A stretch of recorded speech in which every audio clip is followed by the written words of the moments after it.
Welcome to Bandit's Keep Actual Play. We're continuing our original Dungeons & Dragons campaign here, using Chainmail and Outdoor Survival. The third group of adventurers I made a while back, the Wolves of Meepo, are heading out to their first adventure, seeking a lost tomb and some magical treasure. Okay, continuing our OD&D solo campaign. Finally, the third party I made, the Wolves of Meepo. They're going to get their chance.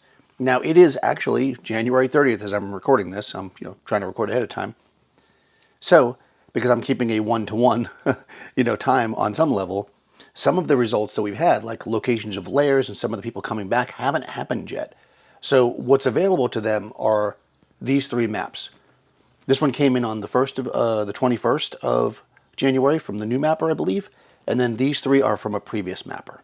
So let's take a look at this and let's see what they get. So I'm going to roll a d4 to see which map they get, and then we'll start from there. Hoping for an easier one. 2. All right, good. So this is a pretty simple one, right? This one is actually, well, hopefully. So this one is really simple. It's literally just one magic item. It's 2 actually, armor and shield. So this could be almost anything. And I think something like this is just going to be kind of buried in maybe like a small crypt or something that's maybe already been like invaded and desecrated for most other things. So this is going to be real simple once they get there. And hopefully I'll get one group that will be able to pull back some treasure, get some... now, of course, there's 2 magic items here. They're going to have to give 1 to the patron, unfortunately. But they'll be able to at least go into the field with some magic and feel like they've succeeded at doing something. So what we're going to do is we're going to look to see what kind of monster this could be. We're going to have them make their way to the dungeon, and we'll probably even get into the dungeon, depending on how long that takes. Okay, so to just give you a little insight into how I'm doing this. Basically, if we look at the treasure types...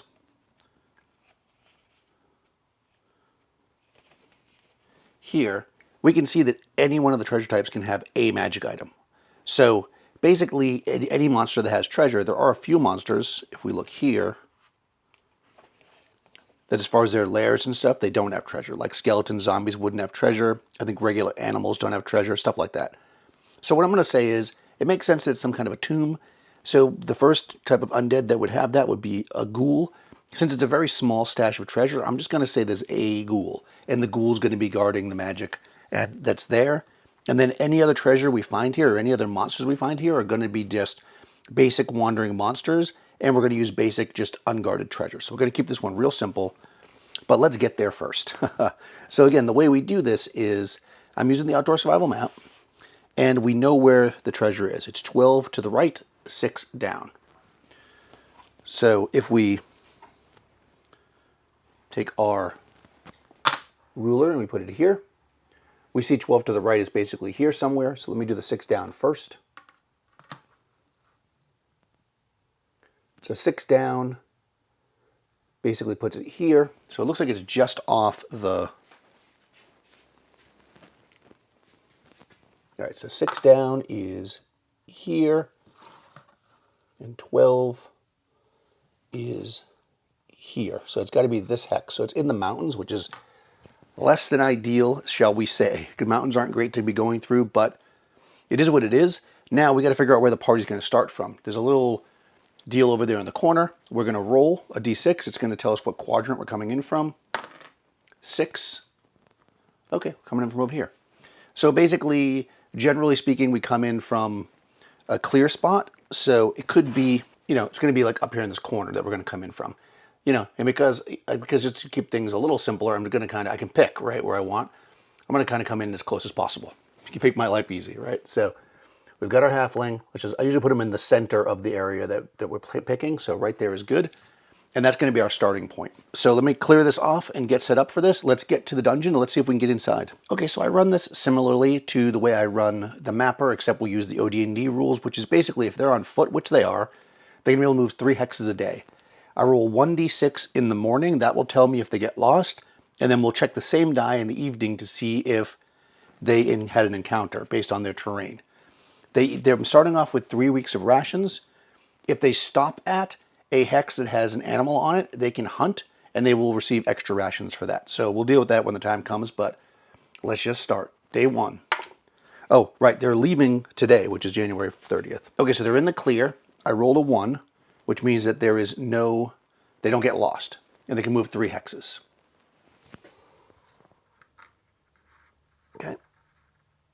that way. Okay, they're still in the clear. At the end of the day, we look at the 4. 4 means no encounter. So 1 day has gone by. Until we get into anything funky, I'm just going to track days, and assuming we're consuming 1 day's ration per day, if we get more than 15 days, then we'll deal with the rest of that. 5. Okay, so again, we look in the clear. 5 means that we're not lost, so we can move our full movement. 1, 2, 3. And we look, we're still in the clear, so we look here again. 5 means no encounter. Another day goes by. 2. In the clear, a 2 means we don't get lost. 1, 2, 3. I'll tell you, horses make a big difference. You can move a lot faster with horses. So that's one of the first things they need to do when they get back. A 2 in the clear means no encounter, so another day goes by. So we're cruising, we're doing well. 6, of course. All right, 6. 6 in the clear means they don't get lost, so I can move my full movement. 1, 2, 3. And there is an encounter. Now, before I do the encounter, I'm going to check off the day, because I might have to run around and stuff, so that's important. So we're going to roll a d8 to see what the encounter is in the clear. I rolled an 8 in the clear. An 8 is a dragon type. Of course it's a dragon. Why wouldn't there be a dragon? That's the name of the game, right?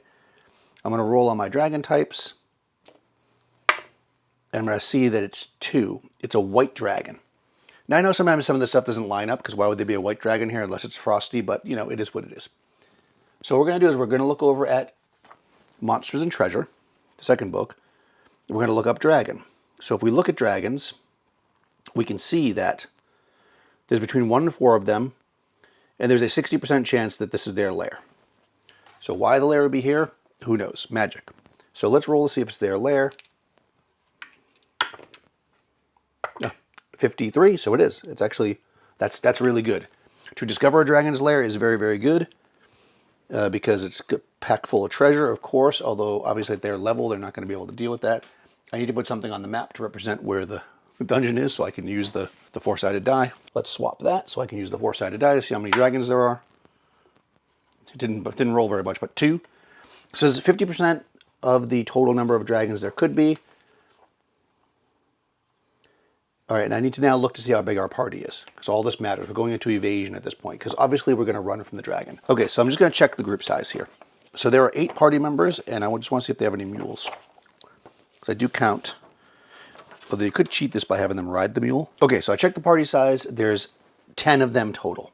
So when we look here, 10 to 24, we're between 26 and 60% of the dragon. There is only a 30% chance. No, is that right?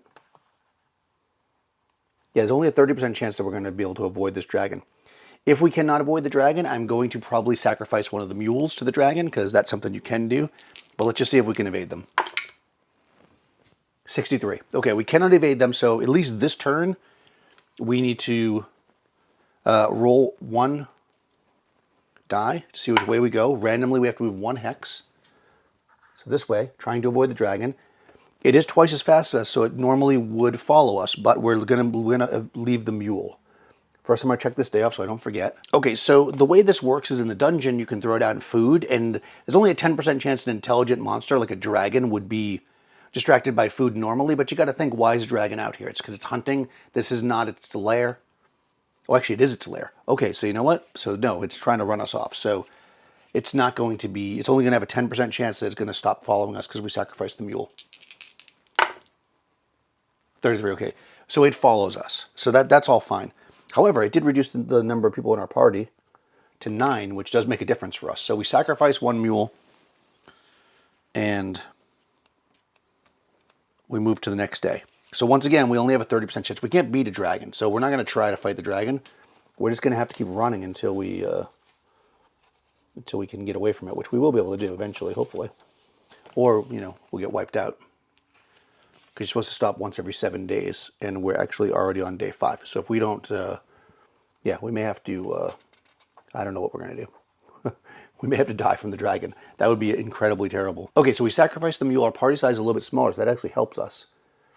So again, there is this many of them, and our chance is now going up to 50%. So let's hope the dragon does not follow us today, because we're going to have to stop soon.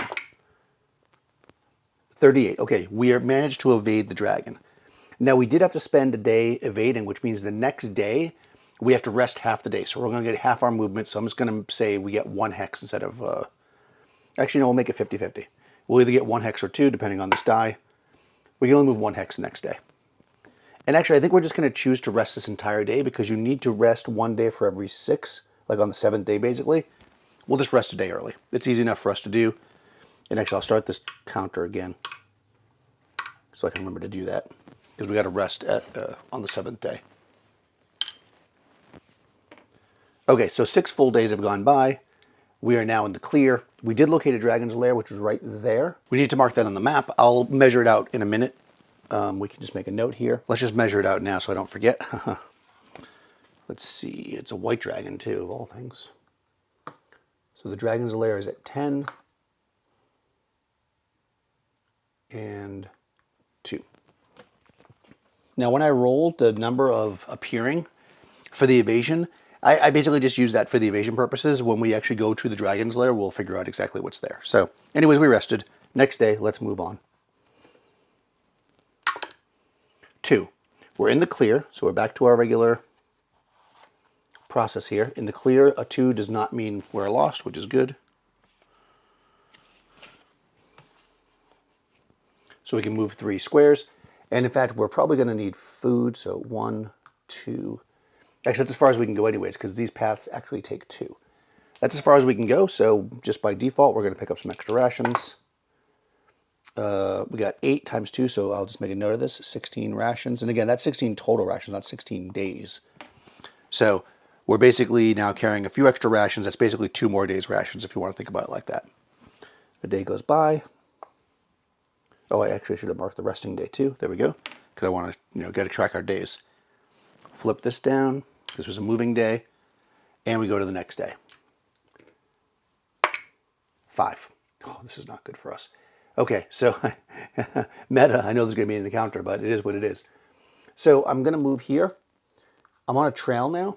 So I didn't get lost because a 5 is not lost in the field. And if we look at river, which is what trails count as, there's an encounter on 5 or 6. So we have an encounter, but we're going to roll on the mountain table because that's where we're at. So let me mark that day off first. I rested day, move day, today. Okay, I did mark it. There we go. 1. Okay, so the 1 is men in the mountains. So we're going to roll to see what kind of men. I think there's actually a mountain man. Those optional mountains. No, those are animals. Where are the men? Men, typical men mountain. There we go. So 12, 8. Oh, a necromancer. Interesting. Okay, so a necromancer is going to have with them 2 to 12 other additional people. So let's roll that first. Oh, okay, 11. All right, and we're going to, and we look at men, as it would be in the Monsters and Treasure. We can see there's a 15% chance this is their lair. So let's see if this is the necromancer's lair. It is not. All right, they're traveling. Now there is almost 100% of the number of people that they could be, but there's not quite 100. So remember, our group is now smaller. We're over 60%. So we have a 70% chance of avoiding the necromancer, which I think we're going to try to do. 13. Yep, we avoid the necromancer. And it's not their lair, so we don't really have to worry about that. We're good. The day goes by. Okay, next day. So now we're on a trail, right? So basically, 1. I was going to say, you can only get lost if we roll a 1. We got lost. All right, so somehow that maybe avoiding the necromancer, we got off the trail. I rolled a 1, so it's not going to be an encounter, but I do need to roll what random direction we go. 6. Oh my God, okay, we left. We basically looped back and ended up back in the field, and we're kind of starting from scratch. Well, actually, we only have to move 1 hex in the wrong direction when you're lost, which I just did, which cost me 1, and then it cost 2 to get back on here. So I can actually come back exactly where I was. So basically, we just wasted a day, which I'll mark off in the thing and flip here.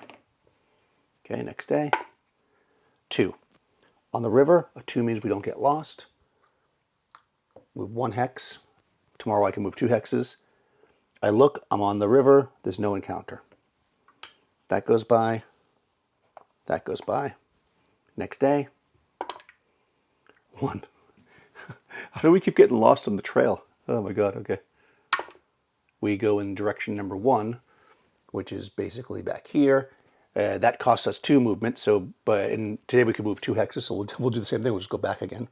So once again, we just made no progress. You know, and you can narrate this however you want. If you're playing this out and you're not just playing procedurally like I am, you could totally make this part of the story that you're doing circles basically. All right, next day, and then we get a rest after this, 4. Okay, 4 is good for us. We can only move 1 hex today. It's kind of a bummer because we have to rest after this one, but in the river, 4 means no encounter, so that's good. We check that off, we do that. Now we have to rest. Obviously, there can be an encounter on a rest day, but we can't get lost. 4 on the river, which is the trail, we don't have an encounter. Now they go by here. Let's flip this up for our rest period again. That's always a good way to do it. And let's keep moving. I'm getting close to the end of our rations, though. So, well, no, we have 3 weeks rations. That's 21. So actually, we still have time. Oh my God, I just rolled a 1 again. We cannot win here. All right, well, we're lost. 2. Okay, this is bad because we move this direction and it takes all of our movement to move 1 hex into the mountains. So we go into the mountains. That eats up all of our movement for the day. We can't go back. And we look, a 2 is no encounter, but in the mountain, it's much more likely that we're going to get lost. 1 or a 2 to get lost in the mountains. 4, we don't, okay. So when you enter a trail, not from the hex that you left it, it costs the movement of the terrain. So it's going to cost us 3 to get back on this trail, which is fine. We do that. We actually did make progress. We moved 1. A 4 on the trail means no encounter. So that goes by. There we go. Back on the trail. I think we got to go, yeah, 2 more hexes on the trail. So basically 2 more days of travel, then we should be able to get over there. So 3 days to the dungeon. All right, I rolled a 6, which is bad because I know it's an encounter. Okay, we roll 1 this way. There's going to be an encounter. Never good. 4. Oh, 4 is lycanthropes, I believe, yeah. 4 is lycanthropes. That's good because I know lycanthropes aren't faster than us. So that's always good. So at the worst, it's going to just throw us off 1 day. 4, they're werebearers, which are lawful, potentially lawful. So that could be good if we get caught, but we won't get caught because we'll just keep running. I don't think we want to fight. Well, I mean, we could. Unlike the mapper, we don't have to run. So this might be one of those situations where we know that werebearers are lawful or potentially lawful. So let's just see. First, we'll try to avoid them, and if we don't, then maybe we'll try to have an interaction with them, and let's hope that we get a decent reaction roll. So again, going back to here, let's just see if this is their lair. If it's their lair, we're probably not going to want to hang out. 15% chance that it's their lair. Okay, 94. It's not their lair. Okay, so now, how many are there? 2 to 20 lycanthropes. That's 12, which is a little bit more than half. 12 is actually 60%, but not over 60%. So we have a 50% chance of avoiding them. They're not faster than us. So let's just see if we can avoid them first, and then we'll go from there. 75, we do not. All right, so do we want to interact with the werebearers? I mean, it's not their lair, so they probably won't be defending it. You know what? Oh, this could be bad. I feel like every time I stop to interact with a monster, it kills us. But if we have to run off the path, you know what? I'm going for it. We're gonna run. 3. Yeah, okay, the bargain didn't work for me. We move into the mountains. They don't follow us because that's the way that works. And we're good to go. Next day, 1. We're lost again. Okay, well, we're lost. Oop. Which direction do we go? 6. Oh, we went back the other way. Huh, we got lost back to where we're going. Okay, so once again, we just wasted time going around in a circle, and there was no encounter. Next day, what sucks here is that each time, right? 5. Okay, this is bad. Because we're going to move here. Again, that's as far as we can move. 5 on a trail, which I just know because you start to learn these things to do it. 5 on a trail is an encounter. 1. Let me mark the day off. 1 is men. Mountain men. 4. Wizard. Ho ho ho. That's never good. All right, well, it could be good, I suppose. So let's roll. Again, wizards and stuff come with followers. 11 of them again. Wow, that's funny, the second time in a row. So not quite 100%, but most of them, we are going to try to avoid the wizard. They're not faster than us. So it's going to be the same process. Over 60%, we have a 70% chance of avoiding them. If not, they're not twice as fast, so they won't follow us anyways. 28. Okay, we avoid the wizard. Whew. All right. One more day goes by. As long as we don't get lost, which is only a roll of 1, then we're going to get to the location. 4. Okay. Unfortunately, that's both good and bad. We did not get lost, but we are in the mountain, and at the end of the day, we have to check for an encounter, and I believe in the mountains, 4 through 6 is an encounter. So, whoosh. Wow, we're not doing that great here. Okay, let's roll to see what kind of encounter it is. 2. Oh, of course it is. It's a flyer. Flyers are almost always faster than us, so we really want to avoid this if we can. So we're going to roll on the flyer type. D12. 9. Dragon. Haha. Well, that's always nice. Okay, so we're just going to roll. Now here it's not dragon type, it is a dragon. So if there's not a dragon list, so I'll just look. 1, 2, 3, 4, 5, 6. The first 6 are actual dragons. So I'm just going to roll a d6. 1. Black dragon. Ooh. Okay, 60% chance this is their lair. So their lair might be on the same hex as this dungeon.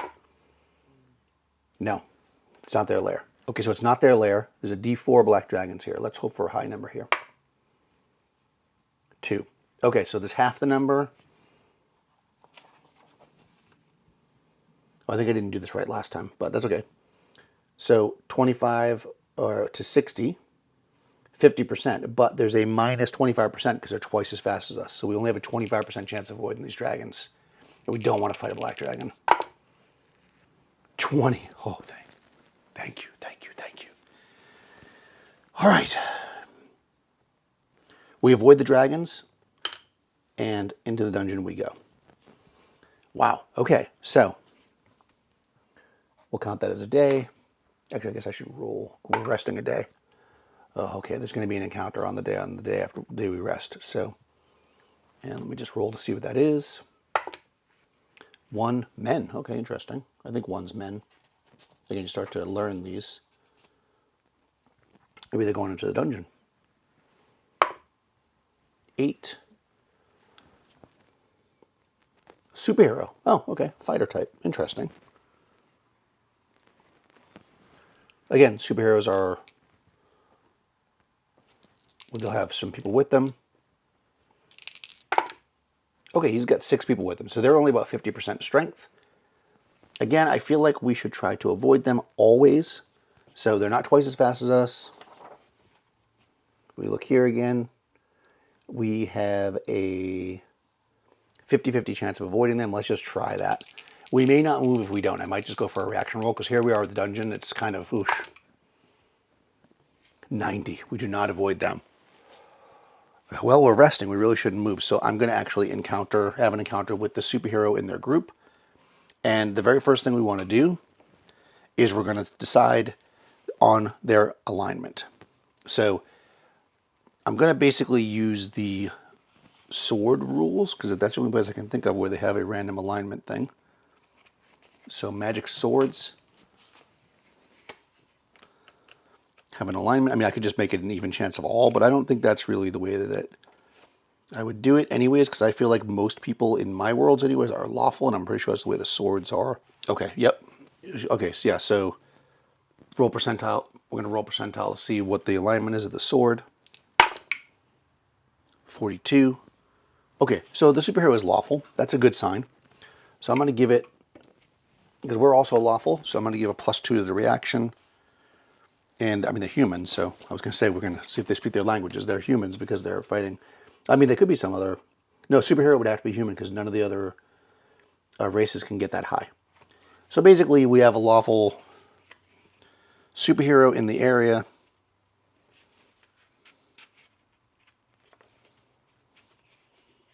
I think what we're going to do here is if it's a positive reaction, he's actually going to lend some kind of support. I don't know what kind of support at this moment. If it's a negative reaction, he's basically going to tell us to move on, which means we're just going to have to leave the hex and then come back. And if it's an uncertain or neutral reaction, then he'll just be like, oh, have fun. So we're rolling 2d6. 6 + 2 is 8, so uncertain reactions. That's neutral. So yeah, we encounter them. Maybe we share some stories over the fire. He's like, good luck to you, and they move on the next day. So the Wolves of Meeple are moving into their first dungeon, which again is going to be just a small tomb or something. I guess they keep from the superhero that this is there. Maybe it's too small pickings for such a high-level adventurer. A superhero, just so you would know, is an 8th level fighter. So they're probably, if they had encountered us, well, there was no way we could have taken them out if they were bad. So we were going to have to run in that case.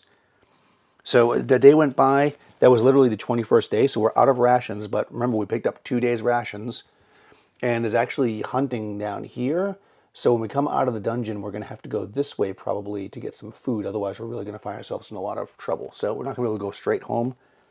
Hopefully, this dungeon will be profitable for the group. And we'll come back and take a look.